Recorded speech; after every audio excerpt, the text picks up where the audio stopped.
So NBA Commissioner Adam Silver has addressed that report that some NBA owners are frustrated with the financials of the WNBA. It's called the All-Star game and not All-Star. I'll leave the specific question about the foul to my colleague, Commissioner Engelbert. I mean, I other than as a fan, obviously. Caitlin Clark is injured again, not just a minor tweak. This one's serious. She's officially ruled out of the WNBA All-Star weekend, the biggest event of the year. And yet nobody's asking the real questions, because this isn't her first injury. It's not even her second. It's the fourth time her body is given out under suspiciously similar circumstances. She's fouled harder than anyone in the league. Refs don't call it. The league stays quiet. And Clark, she keeps showing up. Until now. Now she's out, and fans are panicking. Sponsors are nervous. The All-Star game is losing its entire spotlight. But here's the wild part. The league almost seems relieved, like it can finally promote the whole league without her taking all the attention. So we have to ask, what's really going on? Is this just bad luck? Or is the most valuable player in WNBA history being left to break down in silence? Because if this is how the league treats its biggest star, then it's not just Clark who's in trouble. The whole league might be. Behind the scenes, something's boiling. NBA Commissioner Adam Silver recently gave an interview. At first glance, it seemed positive. He praised the WNBA's growth, talked about Caitlin Clark, Angel Reese, the momentum. But read between the lines.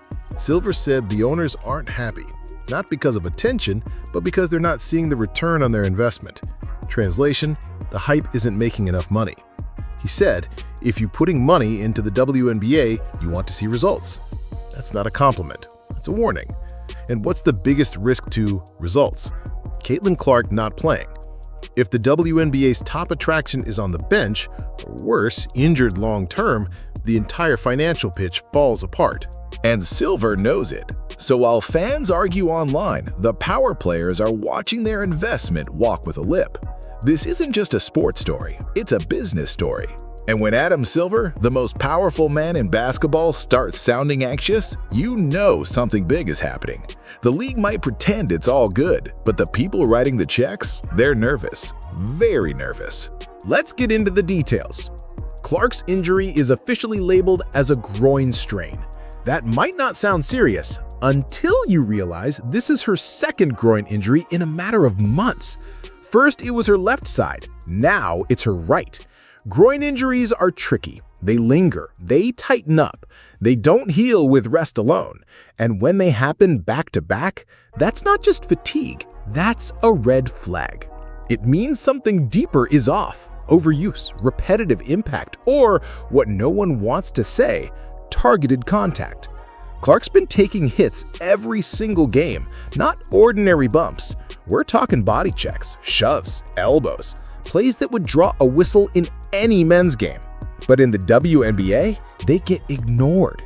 And Clark, the biggest name in the league, takes the brunt. Now, she's breaking down. And the timing couldn't be worse, right before the All-Star game with the Olympics looming. The league says it's precautionary, but fans see it for what it is, a sign, a symptom. And if no one changes anything, this won't be her last injury. Here's the truth. Caitlin Clark gets fouled harder than anyone else in the WNBA. The numbers show it, the tape confirms it, and yet nothing happens. She's taken elbows to the face, shoulders to the chest, body slams in the paint. All caught on camera, all ignored by referees. And the result? 4 different injury scares in under 2 seasons. Her ankle, her back, her shoulder, her groin. Again and again, she's been pushed past the limit. This isn't just wear and tear. It's what happens when the league refuses to protect its biggest star. And let's be real, if this were any other league, there would be outrage. In the NBA, if Luka or Steph took those hits, the league would issue statements, suspensions, fines. In the WNBA, silence. No one's saying it publicly, but here's the fear. If the refs won't call it and the league won't stop it, what happens next time? Because players are getting bolder, the hits are getting harder, and Clark, she's not made of steel. Something's going to break, and we might already be watching it happen. Let's talk about the WNBA's commissioner, or rather, her silence. Christy Engelbert is the one person with the authority to step in and fix this situation, to hold refs accountable, to implement safety protocols, to say publicly, "We will not let our best player get abused."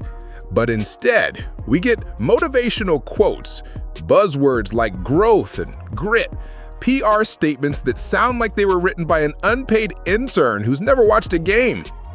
Engelbert's handling of this isn't just weak, it's dangerous.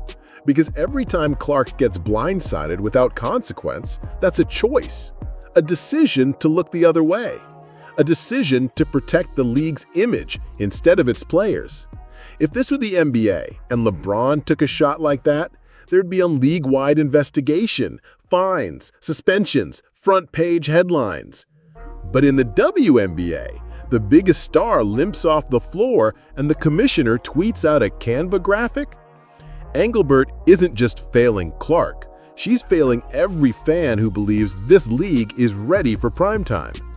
And if she doesn't act soon, the league won't just lose trust, it'll lose its future. You can't fool fans forever.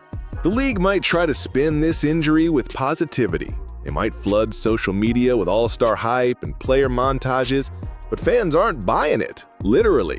Ticket prices for the All-Star game dropped over 50% the moment Caitlin Clark was ruled out, from sold-out hype to empty seats in hours. Why? Because she's not just a player, she's the product, the ticket, the reason people tune in. And when she's not there, the illusion collapses. The league can post about many stars, but fans know the truth. There's Caitlin Clark, and then there's everyone else. That's not disrespect, it's reality. It's economics. Without her, ticket revenue dips, viewer ratings drop, merch sales stall. She generates over 25% of Indiana's WNBA revenue alone. The fans see it, the numbers show it, and yet the league still refuses to give her the one thing she needs most: protection. So now fans are speaking up on social media, at games, in headlines, because they know what's happening, and they won't keep watching if it keeps happening.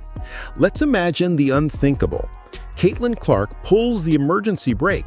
She announces she's sitting out the rest of the season, not because of injury, but out of protest. Not for drama, not for headlines, but because she's not safe. The WNBA would implode. Sponsors would panic, broadcasters would scramble, ticket sales would crater. The media would be forced to acknowledge the truth. This league needs Caitlin Clark more than she needs them. It's not just speculation, it's strategy. And if Clark ever made that move, fans would back her loudly. Because what's happening now isn't sustainable. She's not just carrying a team, she's carrying a league. And she's doing it while being targeted, fouled, and ignored. A strike wouldn't just shake the league, it would shatter the illusion that everything's fine. It would expose the soft power of corporate slogans, the failure of weak leadership, the brutal cost of ignoring your biggest asset. And it might be the only way anything actually changes. Because clearly, paying doesn't move the needle, but profit loss? That gets attention real quick. Let's address the elephant in the room, Angel Reese. Every time Caitlin Clark's name comes up, so does Reese's. The media forces it, commentators stir it up, clips are edited to create drama.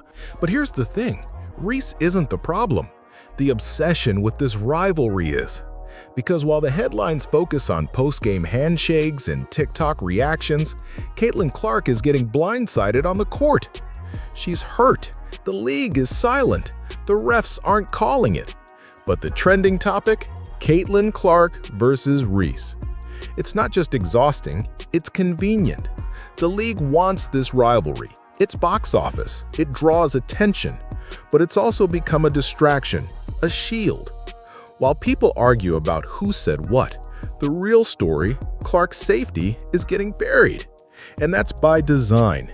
Because if the media actually focused on the hits she's taking, the injuries, the silence from officials, the league would have to act. So instead, they pour gasoline on a rivalry, then hide behind it. But make no mistake, this isn't about two players. It's about one league failing both. The WNBA wants to be taken seriously. It wants to be seen as elite, competitive, worthy of prime time. But here's the catch. Real leagues protect their stars, not just to players, but to fans, sponsors, media.